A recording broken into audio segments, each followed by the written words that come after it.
Top 28 में शामिल होने दो समिट को संबोधित करेंगे।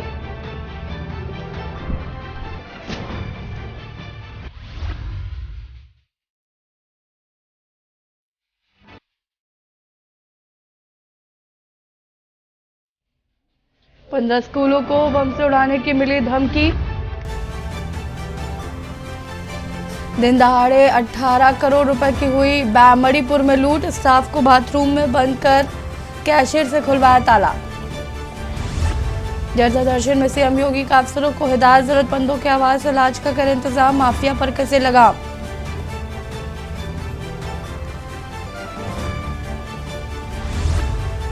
कश्मीर की मुगल रोड पर 2.5 फीट तक बर्फबारी। हिमाचल की 36 सड़कें बंद। तमिलनाडु में 4 दिसंबर तक भारी बारिश का अलर्ट।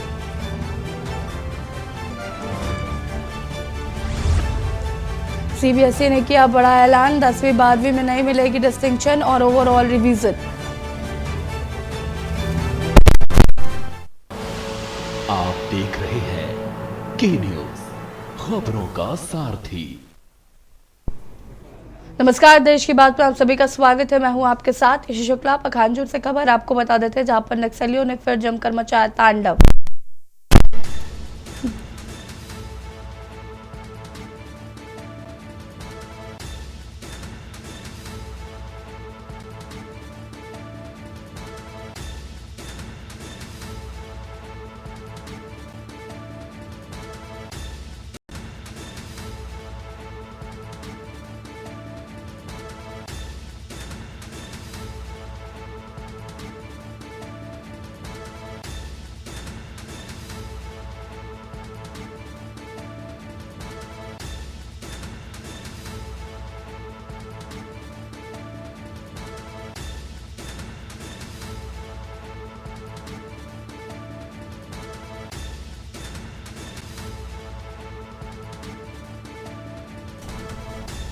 जियो कंपनी के मोबाइल टावर को किया गया आग के हवाले। टावर में लगे जनरेटर समेत सभी इंस्ट्रूमेंट जलकर खाक। नक्सलियों ने ट्रैक्टर से सड़कों को खोद कर किया गड्ढा।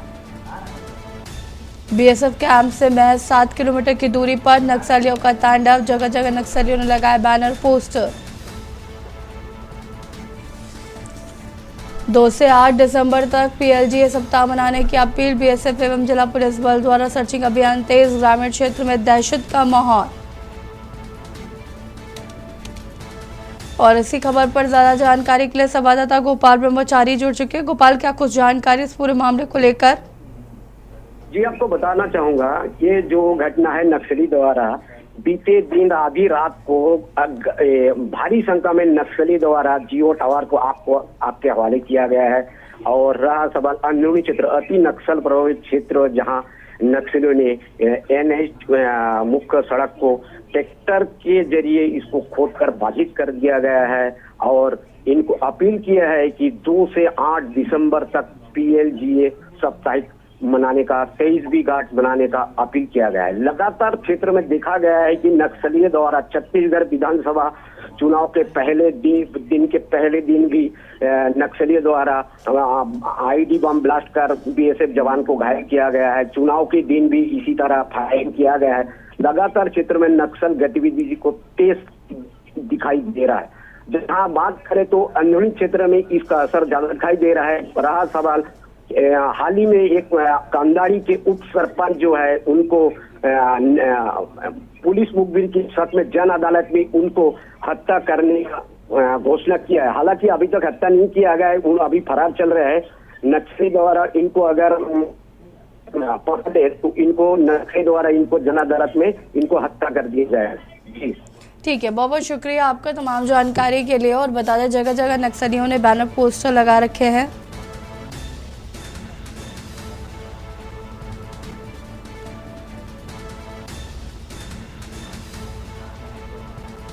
बीएसएफ एवं जिला पुलिस द्वारा सर्चिंग अभियान को तेज किया गया।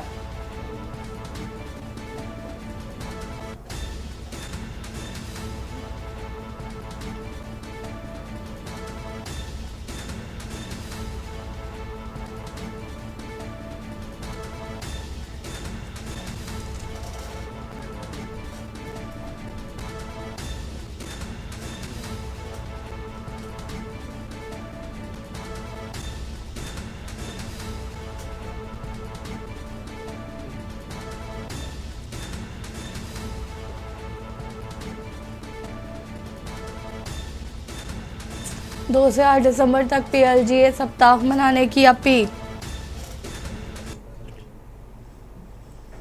बलरामपुर जिले में समर्थन मूल्य पर 1 नवंबर से धान की खरीदी शुरू की गई है। धान खरीदी को आज 1 महीने पूरे बीत गए हैं, लेकिन जिले में 49 धान खरीदी के 8 धान खरीदी केंद्रों पर महज 2000 क्विंटल धान की खरीदी हो पाई है। बाकी धान खरीदी केंद्रों पर नहीं हुई। खरीदी केंद्र पर दरअसल जिले में समर्थन मूल्य पर धान खरीदी करने के लिए 49 धान खरीदी केंद्र बनाए गए, जहां जिले में 48,259 किसान अपना धान बेच सकेंगे। वहीं इस बार जिले में धान की खरीदी बायोमेट्रिक के जरिए थंब लगाकर की जाएगी, जिसको लेकर मंडियों में पूरी तैयारी भी कर ली गई। किसानों का बेसब्री से इंतजार किया जा रहा है। किसानों का कहना है कि धान फसल की अभी कटाई मिसाई की जा रही है, सप्ताह दिन में तैयार हो जाएगा। तो वहीं कुछ किसानों का कहना है कि चुनाव में राजनीतिक पार्टियों ने धान खरीदी को लेकर कई बड़े वादे किए। कर्ज माफी की बात कही गई है। इससे 3 दिसंबर यानी नई सरकार के गठन का इंतजार करें। नई सरकार की नई नीतियों को समझकर धान बेचा जाएगा।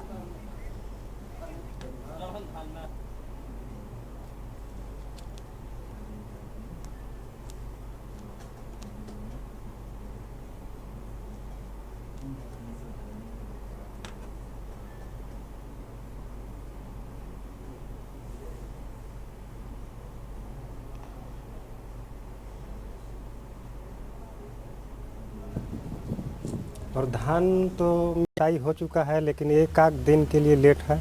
लेकिन हमारे सरकार ने 2 प्रकार से घोषणा की है। क्या क्या रेट में लेना चाहते हैं।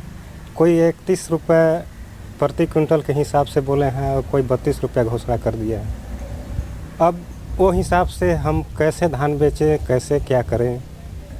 अब इसी के चक्कर में पूरा ग्राम वाले भी कहते हैं कि हम किस रेट में बेचेंगे। अब कर्ज माफ़ी की बात हुई तो एक सरकार ने कर्ज माफ़ी करने के लिए बोले हैं और दूसरे ने कर्ज माफ़ी का वादा भी नहीं किया है। और धान थ्रेसिंग करके घर में रखा हुआ है, लेकिन हम इसलिए नहीं मंडी में ला रहे हैं क्योंकि हम लोग असमंजस में हैं कि कौन सी सरकार बैठेगी, अब कितने पैसे। सभी सरकारें अलग अलग तरह के दाम फिक्स किए हुए हैं। अब कितना पैसा किस सरकार, कौन सी सरकार बैठेगी, कितना पैसा मिलेगा, इस असमंजस में हम लोग अभी भी धान लेके नहीं आ रहे हैं। क्योंकि गवर्नमेंट जब बैठेगी तब हम लोग धान लेके आएंगे तो हमें एक कन्फर्म पता रहेगा कि हमको इतना पैसा मिलने वाला है। साल जिले में 49 खरीदी केंद्रों पर धान की खरीदी की जाएगी। अभी 5 से 6 समितियों में जो है धान खरीदी की गई है, उसकी मात्रा काफ़ी कम है। और अभी चूँकि धान कटाई चल रहा है और कटाई पूरी हो ही नहीं पाई है, इस कारण से धान की आवक अभी कम है। और अगर पिछले सालों का भी जिले का अगर ट्रेंड देखते हैं तो धान खरीदी केंद्रों में धान की खरीदी जो है दिसंबर और जनवरी में ही मुख्य रूप से हुई। दुमका के गिरी वनवासी कल्याण परिषद कार्यालय में जनजाति सुरक्षा मंच के राष्ट्रीय संयोजक राजकिशोर हासंदा ने प्रेस वार्ता कर बताया कि जनजाति सुरक्षा मंच धर्मांतरित व्यक्ति को अनुसूचित जनजाति सूची के हटाए जाने के लिए देश भर में 2006 से लगातार आंदोलनरत है। ये मंच अब तक 221 जिलों में जिला रैली, 14 राज्यों में प्रांत स्तर की रैलियों का आयोजन कर चुका है। इन रैलियों में लगभग 60,000 ग्रामों से संपर्क किया गया। वहीं 10 लाख से अधिक लोगों की भागीदारी रही है।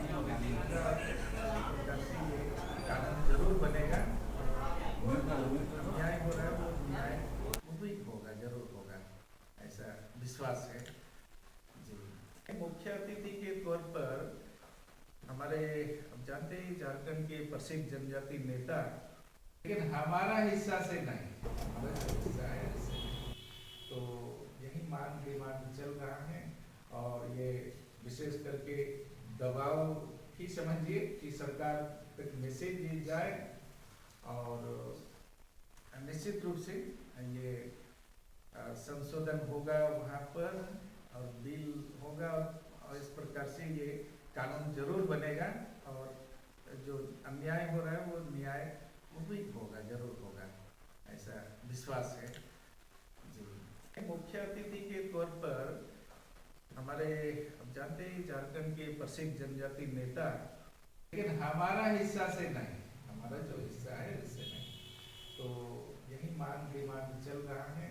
और ये विशेष करके दबाव ही समझिए कि सरकार तक मैसेज दी जाए और निश्चित रूप से ये संशोधन होगा वहाँ पर और बिल होगा और इस प्रकार से ये कानून जरूर बनेगा और जो अन्याय हो रहा है वो न्याय वो भी होगा, जरूर होगा, ऐसा विश्वास है जी। मुख्य अतिथि के तौर पर हमारे अब जानते ही झारखंड के प्रसिद्ध जनजाति नेता, लेकिन हमारा हिस्सा से नहीं, हमारा जो हिस्सा है इससे नहीं, तो यही मान डिमांड चल रहा है और ये विशेष करके दबाव ही समझिए कि सरकार तक मैसेज दिया जाए।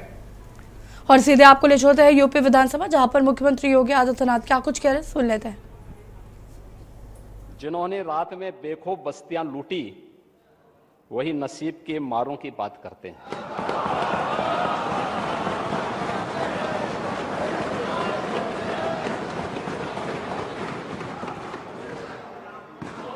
गलत तो नहीं बोला ना?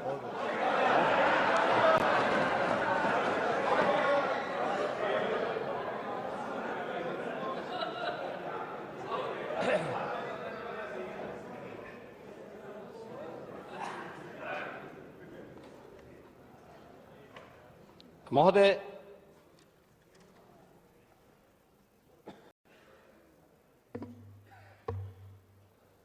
वैसे ये अच्छी शुरुआत है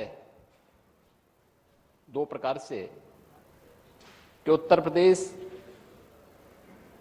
विधानमंडल में, विधानसभा में, विधान परिषद में पिछले 6-7 वर्षों में चर्चा पर चर्चा का एक माहौल बना है और पिछले 22 के बाद से तो इसमें और भी अच्छी एक सकारात्मक पहल हुई है और उसमें भी विरोधी पक्ष के लोग खूब तैयारी करके आना चाहते हैं। ईश्वर इनको इसी प्रकार से प्रगति करे और हमेशा विपक्ष में बैठे रहें, ये हम प्रार्थना करते हैं। आज यहां पे जो चीजें चल रही थी अनुपूरक बजट के बारे में, मुझे आश्चर्य हो रहा था कि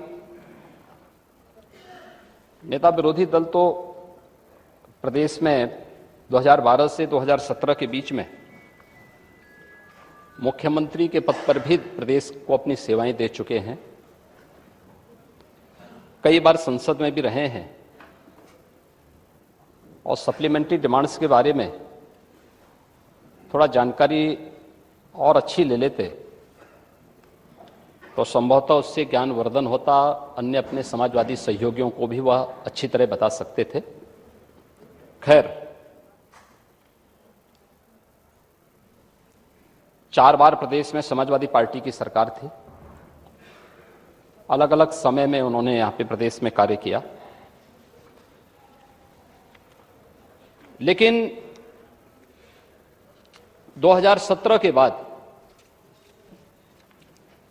उत्तर प्रदेश के बारे में, 2017 के पहले का उत्तर प्रदेश और 2017 के बाद का उत्तर प्रदेश, 2017 के पहले का उत्तर प्रदेश अपनी अराजकता, गुंडागिर्दी, भ्रष्टाचार, अव्यवस्था और यहां के युवाओं के लिए पहचान का संकट वाला उत्तर प्रदेश बन गया था।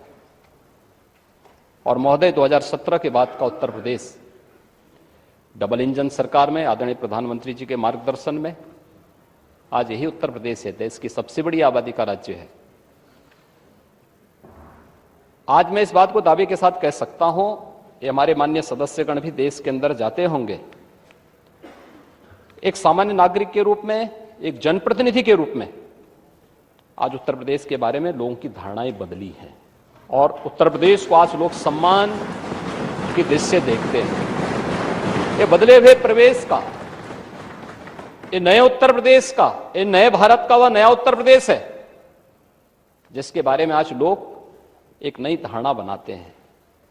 उनका दृष्टिकोण बदला है, जैसे दुनिया का दृष्टिकोण भारत के प्रति बदला है, ऐसे ही देश और दुनिया की धारणा उत्तर प्रदेश के बारे में भी बदली है और हर व्यक्ति बहुत सम्मानजनक ढंग से देखता है। ये परसेप्शन ही उत्तर प्रदेश की सबसे बड़ी पहचान है।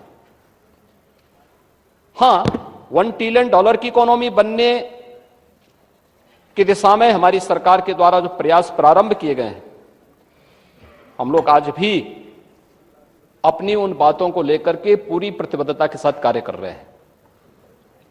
लेकिन हमारे विरोधी दल के माननीय सदस्यों को भी प्रसन्नता होनी चाहिए कि अगर हमारा उत्तर प्रदेश आगे बढ़ेगा, आर्थिक प्रगति करेगा, इस आर्थिक प्रगति का लाभ भी प्रत्यक्ष अप्रत्यक्ष रूप से सभी को मिलेगा, पूरे प्रदेशवासियों को मिलेगा, हर व्यक्ति को मिलेगा। और क्या इसलिए 6-6.5 वर्ष के अंदर उत्तर प्रदेश के अंदर इस डबल इंजन की सरकार के समय कुछ नहीं हुआ? महोदय, 2016-17 में उत्तर प्रदेश की जो जीएसडीपी थी वह लगभग 13 लाख करोड़ के आसपास थी, और आज 23-24 में यह लगभग 24.5 लाख करोड़ की पहुंच रही है। यानी हम लगभग दुगने की ओर बढ़ चुके हैं। ऐसे ही पर कैपिटा इनकम भी उत्तर प्रदेश की यह 2015-16 के आसपास जो लगभग 43,000 के आसपास थी, आज वह बढ़कर के 22-23 में बढ़कर के दुगने से अधिक हुई है, लगभग 83,000 करोड़ रुपए से अधिक हो चुकी है। और 23-24 के आंकड़े आएंगे तो इसमें और भी वृद्धि होगी। प्रदेश में बजट का आकार भी बढ़ा है। देश की 16% आबादी उत्तर प्रदेश में निवास करती है। 25 करोड़ की आबादी उत्तर प्रदेश में निवास करती है, और उत्तर प्रदेश में 2012 से 17 के बीच में जो औसत बजट था वह लगभग 2,70,000 करोड़ के आसपास था। अलग अलग वर्षों में बढ़े होंगे, लेकिन एवरेज अगर हम देखेंगे, लेकिन अगर हम 2017-18 से 22-23 के बीच में औसत बजट देखते हैं तो महोदय लगभग उससे दुगना हुआ है। ये 5,23,000 करोड़ रुपए के आसपास हुआ है। और आज के दिन पर अगर हम इस वर्ष के 23-24 के बजट को देखेंगे तो मूल जो हमारा बजट था 6,90,000 करोड़ रुपए का, 28,000 करोड़ रुपए का अनुपूरक बजट देखेंगे तो यह लगभग 7,19,000 करोड़ रुपए का अनुपूरक बजट के साथ अब तक का सबसे बड़ा बजट ये सरकार लेकर के आई है। और इस बजट के साथ हम प्रदेश के सर्वांगीण विकास को लेकर के आगे बढ़ रहे हैं। महोदय, प्रदेश के अंदर अगर हम देखेंगे तो सरकार अपनी जो बजट लेके आती है इस बात को ध्यान में रखती है, सभी चीजों को लेके आती है कि हमारे पास उतने सोर्स ऑफ इनकम हमारे पास है या नहीं है। रेवेन्यू स्टेट के पास आएगा कहां से आना है और कहां उसको व्यय होना है। आय और व्यय में संतुलन की स्थिति को भी रखना। प्रदेश सरकार को इन सभी चीजों को ध्यान में रखना होता है, और उन्हीं सब बातों को ध्यान में रख करके अगर हम कार्य करते हैं तो उसके परिणाम भी हम सबके सामने आते हैं। हम देखेंगे कि प्रदेश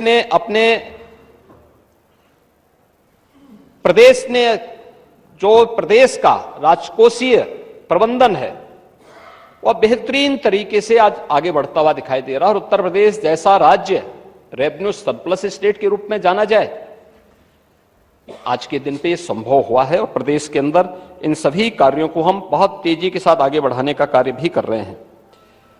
प्रदेश के अंदर अगर हम यहां पर विभिन्न कार्यों से देखेंगे, विभिन्न उनके साथ देखेंगे, जो हमने रेवेन्यू प्रदेश के अंदर अलग अलग, उसमें प्रदेश के अंदर रेवेन्यू का जो राजस्व सरप्लस स्टेट के रूप में आज प्रदेश आया है, तो प्रदेश के अंदर अगर 16-17 में को राज्य कर का जो राजस्व था वो 86,000 करोड़ रुपए था।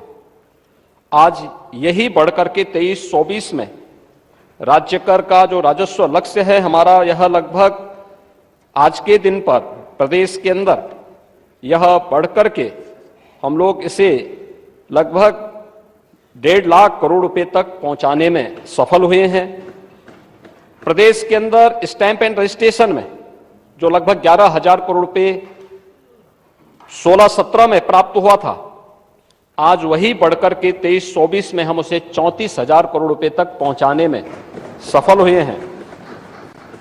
वैट एंड टैक्स के आधार पर जो सेल टैक्स था 49,000 करोड़ रुपए का कुल रेवेन्यू प्रदेश को प्राप्त होता था, आज वही 1.5 लाख करोड़ रुपए पहुंच रहा है।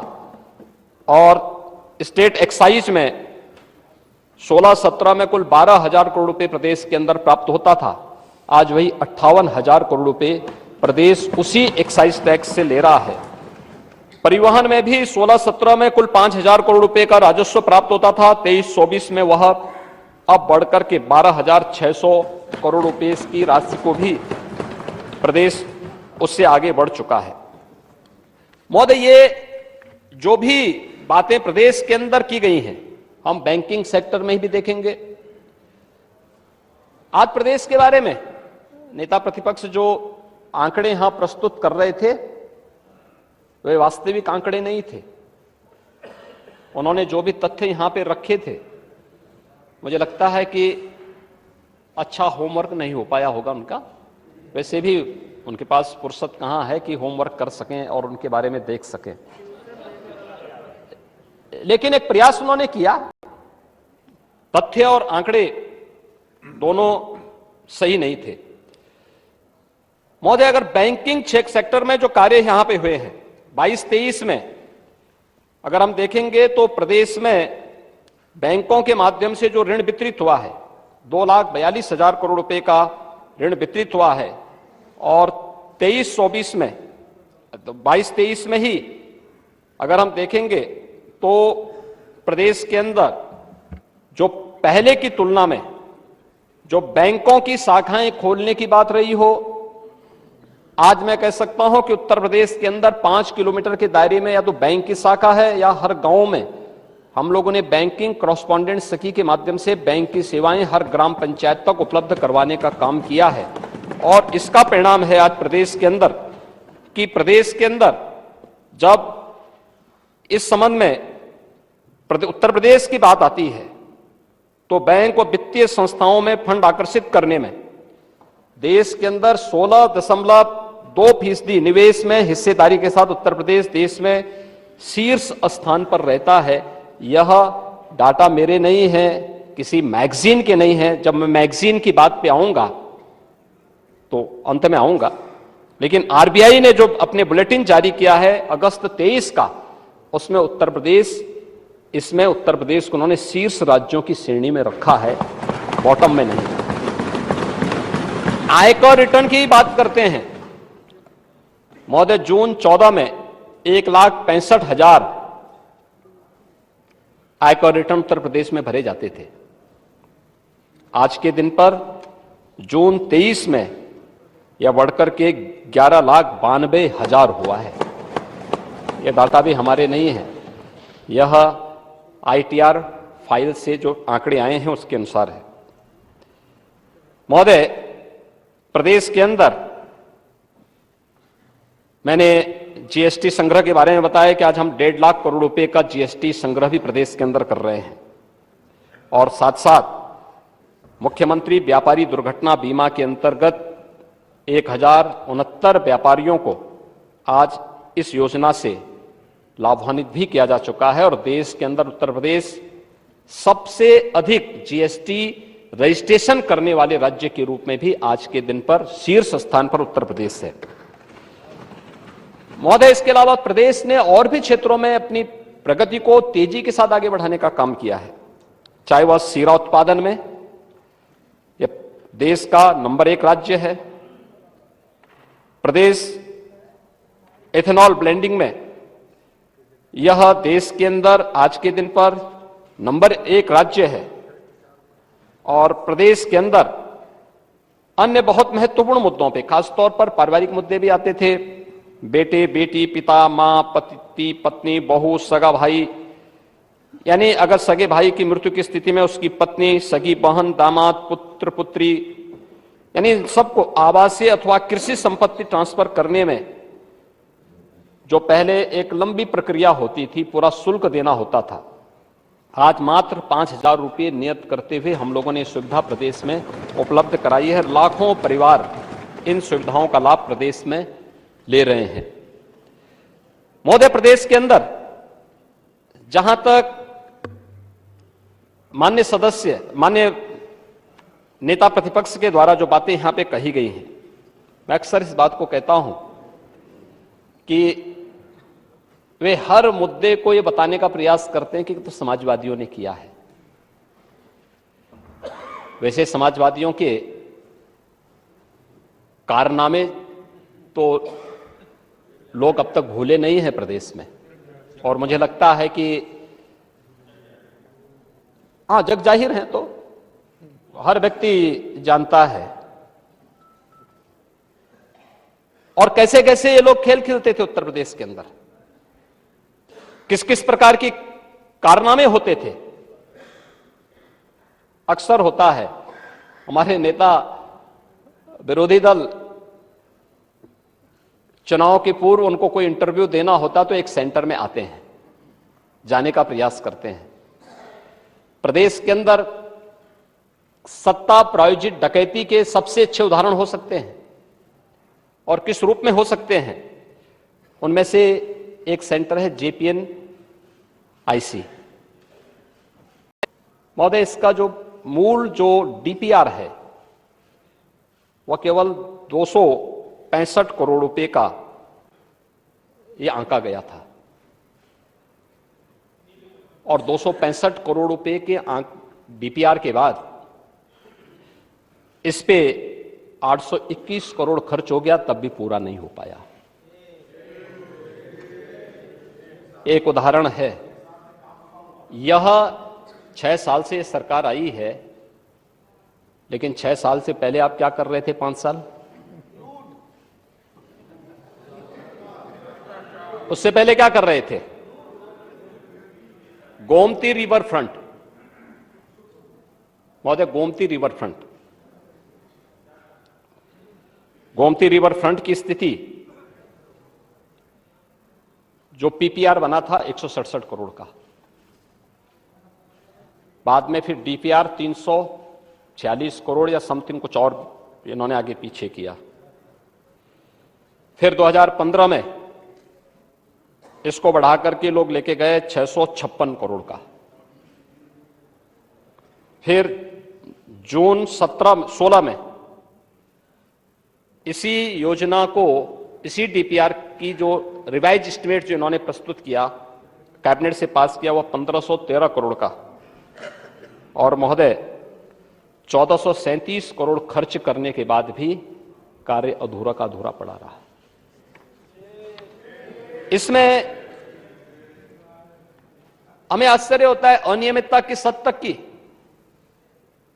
इसमें TSC का गठन किया गया, CBI और ED के द्वारा भी इसमें जांच की जा रही है, और जब इसमें हम लोग विभिन्न निष्कर्षों पर पहुंचे हैं तो अनियमितताएं जैसे डायफ्राम वाल कार्यों को बिना अनुमोदित ड्राइंग कराना, स्लश रिमूवल के में अनियमितता, 141 अनुबंधों में अनुबंधित धनराशि से अधिक का भुगतान किया जाना, विजन डॉक्यूमेंट के कार्य को बिना सक्षम स्तर से स्वीकृति के विस्तार कर भुगतान किया जाना, डायफ्राम वाल के प्लेटफॉर्म के काम को पूर्ण होने के बाद भी अतिरिक्त 4 फर्जी अनुबंध गठित किया जाना, इंटरसेप्टिंग ट्रंक ड्रेन में निर्धारित रीच से अधिक रीच में कार्य कराई जाना भी, ये सभी चीजें इसमें हुई है। यानी ये किस हद तक कार्य करते थे, कारनामे प्रदेश की जनता भूली नहीं है। और एक और कारनामा है, यद्यपि ये तो लंबी फेहरिस्त है और हर जिले में होगा, यहां पे यद्यपि सब जुडिस मामले को या फिर जुडिशरी से जुड़े हुए मामलों को उठाते नहीं है, लेकिन एक ध्यान आकर्षण के लिए बहुत आवश्यक भी है। लखनऊ बेंच का जो भवन बना है, महोदय, निर्माण कार्य में पैसा तो प्रदेश की जनता का लगाना, मैक्सिमम जो स्ट्रेंथ है वह स्ट्रेंथ यहां पे 30 जजेस बैठा है। खासतौर पर 2016 के सापेक्ष अगर 2022-23 में अगर हम देखेंगे तो आज के दिन पर महोदय एनसीआरबी के जो डाटा है, मैं उसकी बात कर रहा हूं, मैं ये मेरे स्वयं के नहीं है, उत्तर प्रदेश गृह विभाग के भी नहीं है। ये जो डाटा हैं यह एनसीआरबी के हैं और उसमें खासतौर पर डकैती के मामलों में 80.31% की कमी आई है, लूट में 61.51% की कमी आई है, हत्या में 32.45% की कमी आई है, बलवा में 51.65% की कमी आई है, फिरौती में 43.18% की कमी आई है और दुष्कर्म के मामलों में भी 21.75% की कमी आई है। महोदय 17 के पहले उत्तर प्रदेश के बारे में क्या मंजर था? अपराधियों, माफियाओं, दंगाइयों और भूमि में अवैध कब्जों को शासन का प्रश्रय प्राप्त था। हर दूसरे तीसरे दिन तो दंगे होते थे, अराजकता की स्थिति थी, अव्यवस्था थी। और 2017 के बाद ये जीरो टॉलरेंस की सरकार है जो हर हाल में कानून का राज स्थापित करके हर व्यक्ति को सुरक्षा की गारंटी दे रही है।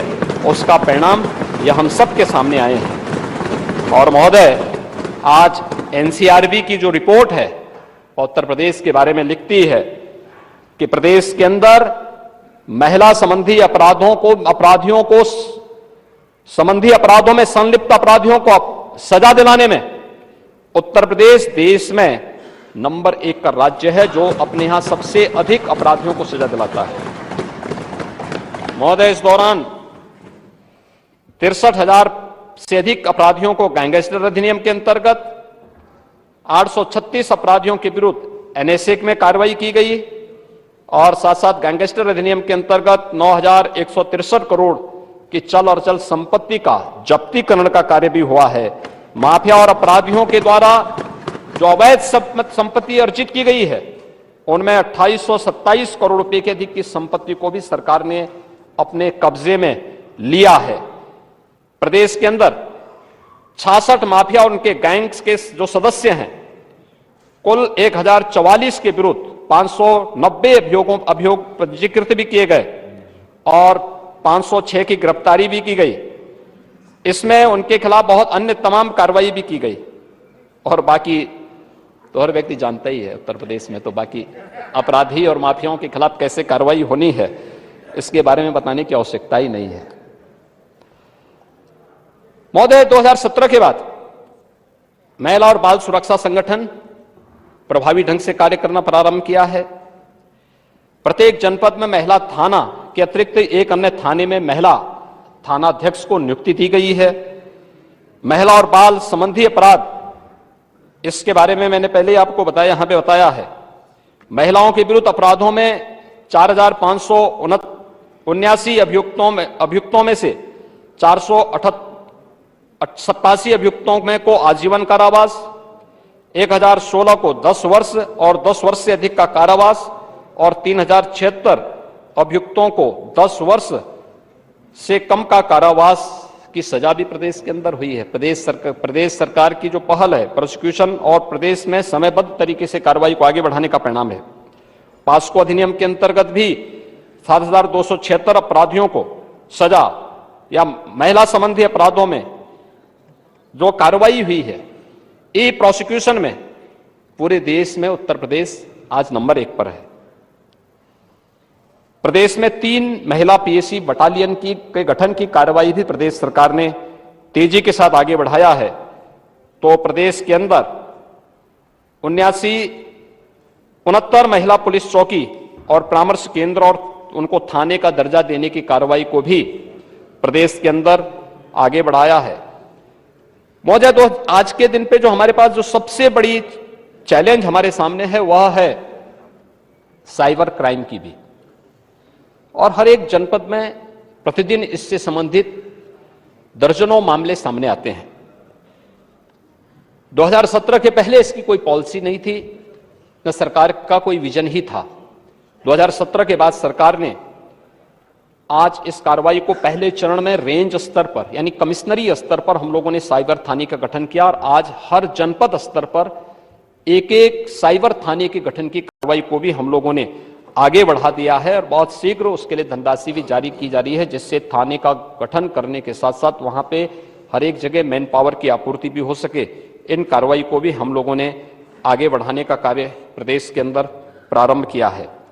1531 थानों में महिला संबंधी सुरक्षा के लिए साइबर हेल्प, यहाँ पे साइबर थानों से संबंधित साइबर हेल्प डेस्क की स्थापना की जा चुकी है, हेल्पलाइन भी जारी की जा चुकी है और प्रदेश के अंदर साइबर क्राइम मुख्यालय लखनऊ में एडवांस साइबर फॉरेंसिक लैब 18 जो हमारे रेंज हैं, इन 18 रेंज में भी बेसिक साइबर फॉरेंसिक लैब तथा 57 जनपदों में साइबर जो क्राइम थाने हैं, इनकी भी स्थापना की कार्रवाई को हम लोगों ने प्रदेश के अंदर अब तक गठन की प्रक्रिया को आगे किया है। और पहली बार Uttar Pradesh forensic science institute के गठन की कार्रवाई को भी आगे बढ़ा करके मुझे बताते हुए प्रसन्नता है कि वर्तमान सत्र में हम लोगों ने उसमें प्रवेश की प्रक्रिया को भी आगे बढ़ाया है और बीएससी और एमएससी तथा डिप्लोमा के कुछ पाठ्यक्रम भी हम उसमें बीटेक, एमटेक और एलएलएम के इंटीग्रेटेड कोर्सेज को भी हम उसमें संचालित करने की कार्रवाई को तेजी के साथ आगे बढ़ा चुके हैं। महोदय, प्रदेश के अंदर 2017 के पहले भर्ती की जो बात थी और सदन में नेता कांग्रेस ने भी अपने भाषण के दौरान चर्चा की थी कि आखिर हमने कितनी नौकरियां दी हैं। महोदय, अगर अकेले पुलिस की ही मैं बात करूं तो पुलिस के भर्ती में अब तक 1,64,000 पुलिस कार्मिकों की भर्ती 2017 में सरकार आने के बाद से हम लोगों ने की है और पारदर्शी तरीके से ये भर्ती की प्रक्रिया अब तक संपन्न हुई है। केवल पुलिस की मैंने अभी बात की है, लेकिन 17 के पहले क्या स्थिति थी? भर्ती भी एक घोटाला हुआ करता था, वहां घोटाला हुआ करता था।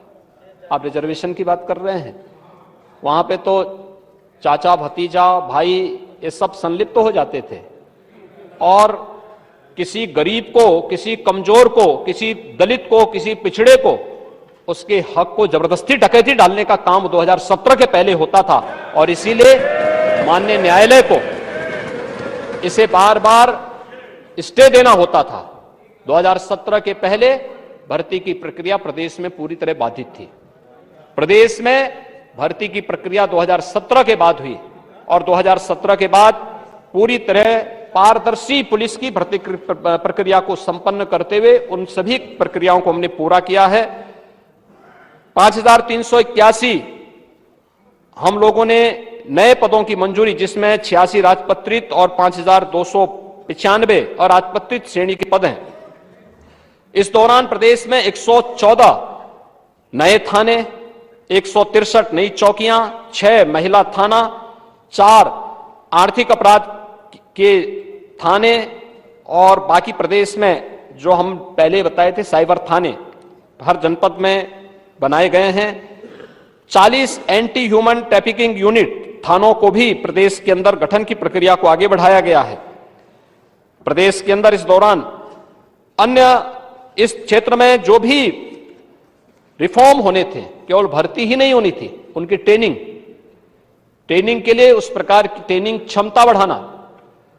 आज प्रदेश में जब हम लोग 2017 में आए थे, प्रदेश की ट्रेनिंग की क्षमता मात्र 6,000 थी और आज हम कोई भी भर्ती करेंगे तो 30,000 रिक्रूट को एक साथ ट्रेनिंग की देने की क्षमता उत्तर प्रदेश के पास है।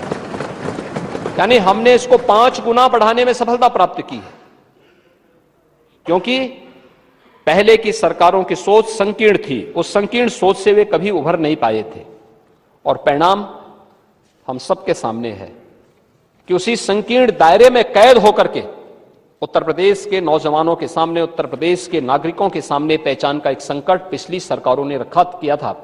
आज उससे उभार करके इस प्रदेश को नए भारत के नए प्रदेश के रूप में और नए भारत की सबसे अच्छी अर्थव्यवस्था के रूप में स्थापित होते हुए उत्तर प्रदेश को आज देश के अंदर जाना जा रहा है। महोदय, औद्योगिक निवेश की जब हम बात करते हैं, इसमें भी हमारे नेता विरोधी दल को बुरा लग जाएगा, ये कह देंगे कि वो तो ग्लोबल इन्वेस्टर समिट तो मैं भी करना चाहता था लेकिन कर नहीं पाया। क्योंकि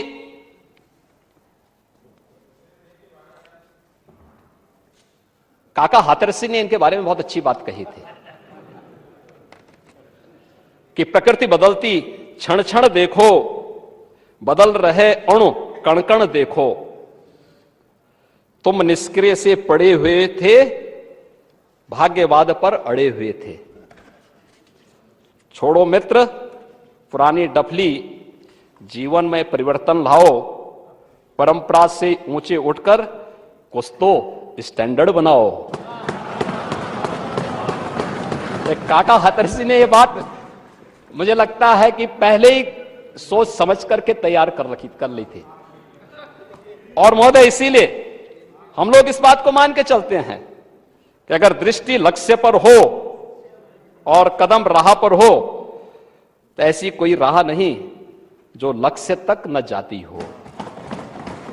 हमने $1 ट्रिलियन की इकोनॉमी उत्तर प्रदेश को बनाने का जो लक्ष्य रखा है, ये सब राह वहीं तक पहुंचने के हैं।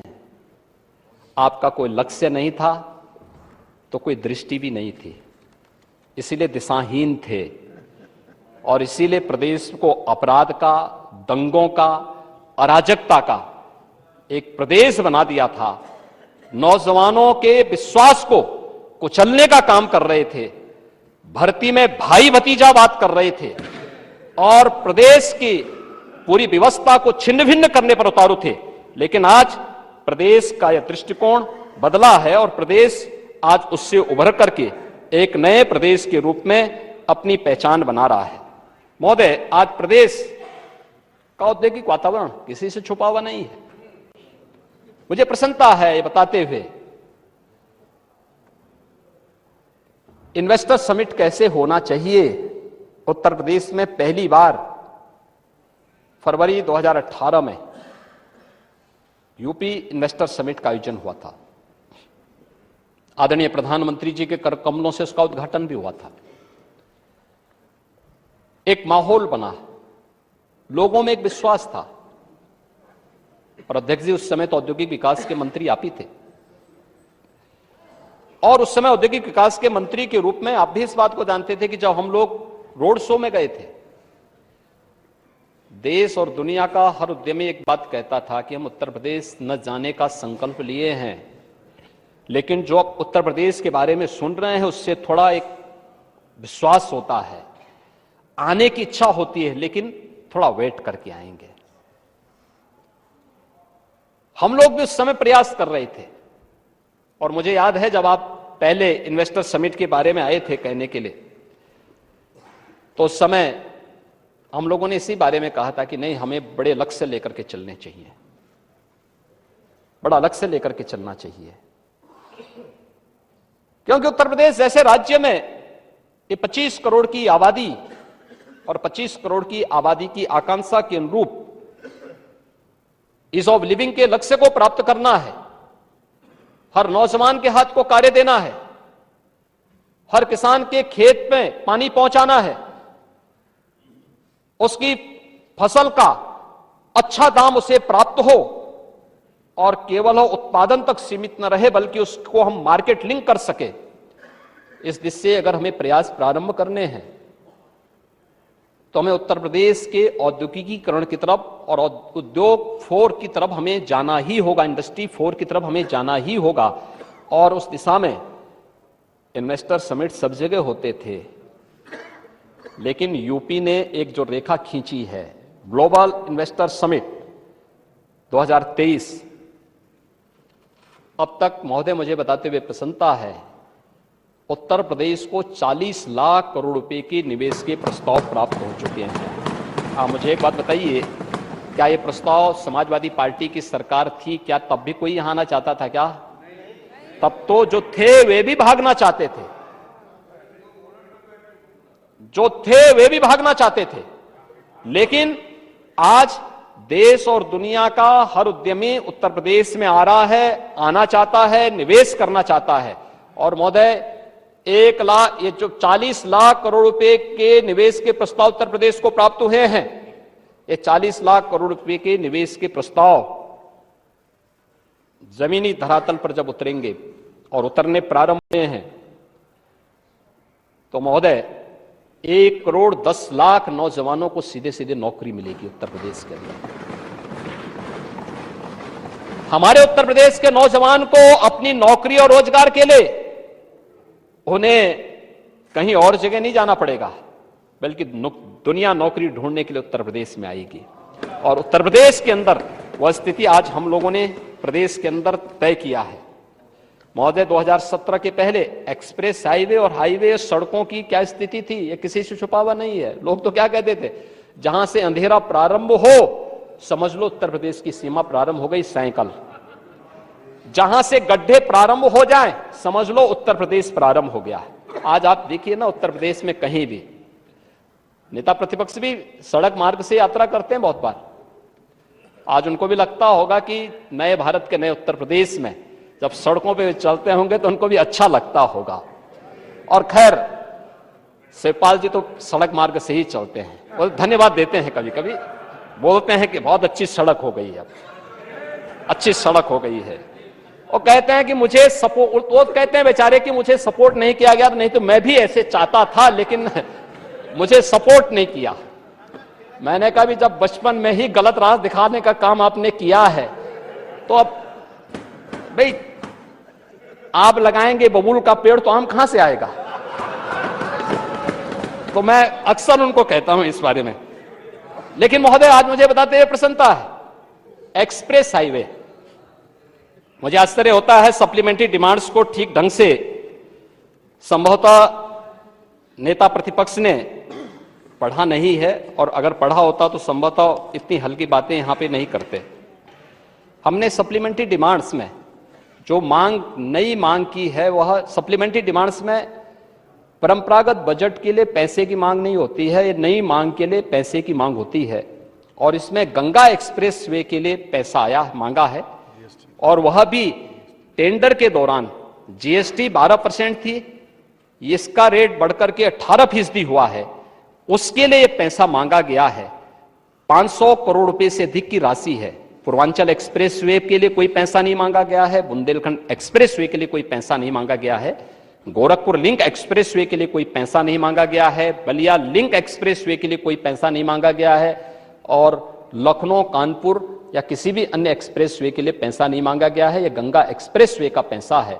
मुझे लगता है ये जानकारी उनके संज्ञान में होनी चाहिए। और दूसरा, उनके संज्ञान में ये बात भी होनी चाहिए कि जो गोरखपुर लिंक एक्सप्रेस वे की बात कर रहे थे 6,000 करोड़ रुपए का बन रहा है, मुझे लगता है कि उनको तथ्यों की जानकारी होनी चाहिए। 6,000 करोड़ का नहीं है, बल्कि कुल 3,500 करोड़ रुपए का है।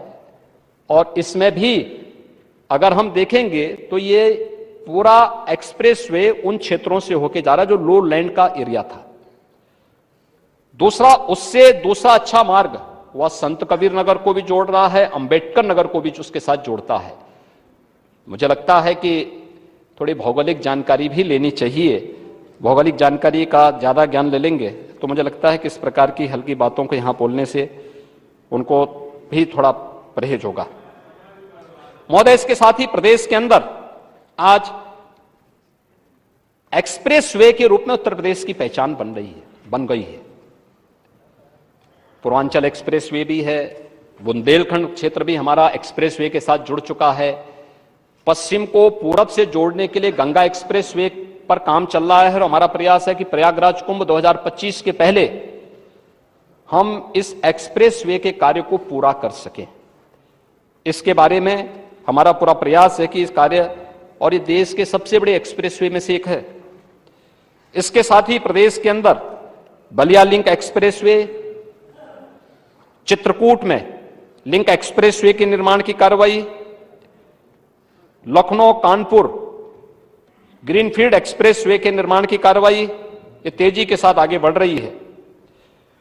वाराणसी में 100 एकड़ क्षेत्र में देश का पहला फ्रेट विलेज की स्थापना की कार्रवाई भी हो रही है। और प्रदेश में आज यमुना एक्सप्रेस वे में film city, tri city, apparel park, handicraft park, logistic hub, ये सभी विकसित हो रहे हैं। तो लखनऊ हरदोई के बीच में पीएम मित्र मेगा टेक्सटाइल पार्क की कार्रवाई को भी हम तेजी के साथ आगे बढ़ाने का कार्य कर रहे हैं। टेक्सटाइल पार्क जहां पे का एक लगभग 1000 एकड़ क्षेत्रफल में टेक्सटाइल का एक हब बनेगा। ये उत्तर प्रदेश के अंदर यहां के युवाओं के लिए नए रोजगार के अवसर खोलेगा। उत्तर प्रदेश को टेक्सटाइल के एक नए हब के रूप में स्थापित करने के लिए कार्य होगा। और महोदय, इसके साथ ही उत्तर प्रदेश सरकार ने अपने मूल बजट में जो प्रावधान किया था उस पे कभी नेता प्रतिपक्ष, क्योंकि उनका विषय भी नहीं हुआ, उनकी रुचि का विषय भी नहीं, लेकिन जो हम लोग मध्यांचल और बुंदेलखंड की दृष्टि से डेवलपमेंट का एक बहुत बड़ा क्षेत्र नया स्थापित करना चाहते हैं। नोएडा, ग्रेटर नोएडा को स्थापित होने में 46-47 वर्ष लगे। कुल 33,000 एकड़ लैंड में वह स्थापित हो पाया। आज महोदय, बीडा, झांसी, बुंदेलखंड औद्योगिक क्षेत्र के निर्माण की कार्रवाई को सरकार ने आगे बढ़ाया है और ये पहले ही चरण में 35,000 एकड़ क्षेत्रफल में बसने जा रहा है। यहां पे हम एक एयरपोर्ट भी देने जा रहे हैं, 4 लेन की कनेक्टिविटी भी देने जा रहे हैं। ये आज उत्तर प्रदेश की पहचान बन रही है और ये मुझे लगता है कि उत्तर प्रदेश के नए औद्योगिकीकरण की तरफ प्रदेश को यह एक नई पहचान देता है। महोदय, आज प्रदेश में इंटरनेशनल ट्रेड शो हो रहे हैं। अभी सितंबर माह में ग्रेटर नोएडा में इंटरनेशनल ट्रेड शो का आयोजन हुआ था। एमएसएमई प्रदेश की जो पहचान थी, प्रदेश जिस क्षेत्र में तेजी के साथ आगे बढ़ सकता है, जो प्रदेश की पोटेंशियल थी, आज उस ट्रेड शो का आयोजन होता है। 70,000 बायर्स उस पूरे कार्यक्रम में भागीदार बने थे। 4 लाख लोगों ने उस पूरे कार्यक्रम में सहभागिता सुनिश्चित की थी। आज ये उत्तर प्रदेश को एक नई पहचान दिला रहा है। प्रदेश में एमएसएमई की हमारी नई पॉलिसी आ चुकी है और विश्वकर्मा श्रम सम्मान जैसी योजनाओं को आज राष्ट्रीय स्तर पर सम्मान मिल रहा है। महोदय, आज प्रदेश में उत्तर प्रदेश पहला राज्य है जिसने अपने एमएसएमई यूनिट में स्थापित करने वाले जो हमारे उद्यमी हैं, कामगार हैं, उन सबको एक दुर्घटना बीमा योजना से 5 लाख रुपए की दुर्घटना बीमा योजना भी उनको उपलब्ध कराई है। देश के अंदर 96 लाख एमएसएमई यूनिट हमारे पास हैं, उनके पास सुरक्षा की कोई गारंटी नहीं थी। उनके प्रोत्साहन के लिए राज्य सरकार ने उन्हें आज प्रदेश के अंदर ये भी व्यवस्था दी है। तो साथ साथ अपने कामगार और हस्तशिल्पियों के प्रशिक्षण के लिए भी हम लोग उन्हें प्रशिक्षण और टूल किट की सुविधा उपलब्ध करवाने का कार्य कर रहे हैं। महोदय, प्रदेश के अंदर तेजी के साथ आज हम लोगों ने प्रदेश के इंफ्रास्ट्रक्चर डेवलपमेंट के साथ साथ प्रदेश के अंदर लोगों की अन्य बुनियादी सुविधाओं को भी उपलब्ध करवाने के कार्य को तेजी के साथ आगे बढ़ाया है। वीआईपी कल्चर समाप्त किया है। कुछ वीआईपी कल्चर समाप्त करने की पीड़ा भी नेता प्रतिपक्ष की होगी, क्योंकि वे लोग उसके आदी रहे हैं। स्वाभाविक रूप से कभी गरीब की पीड़ा देखी नहीं, तो इसलिए उनको इसकी कोई चिंता नहीं।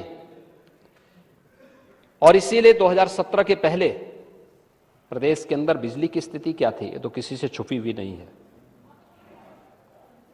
वे कितने बड़े बड़े दावे करें, अगर उनके समय में जो पीपीए हुए थे उनकी चर्चा हम करना प्रारंभ कर देंगे, बहुत सारे लोग मुंह दिखाने लायक स्थिति में नहीं होंगे।